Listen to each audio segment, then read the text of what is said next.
പ്രവാസിയും chicken ബിരിയാണിയും.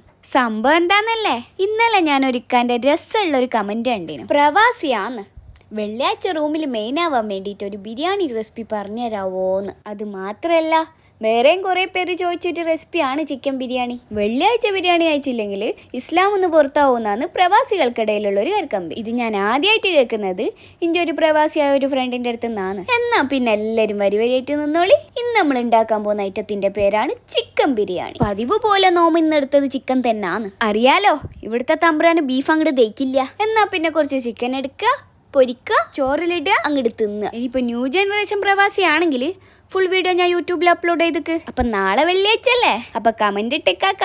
ഇങ്ങളായിക്കോട്ടെ നാളത്തെ നിങ്ങളെ റൂമത്തെ സ്റ്റാർ. അപ്പോൾ ഓരോ പ്രവാസികൾക്കിടയിലും ഓരോ സ്റ്റാറുകൾ ജനിക്കട്ടെ. എന്നാൽ പിന്നെ നമുക്കിന്നൊരു 3 സലാത്തും ചൊല്ലി പിരിയാം. Bye bye from Koyas recipe.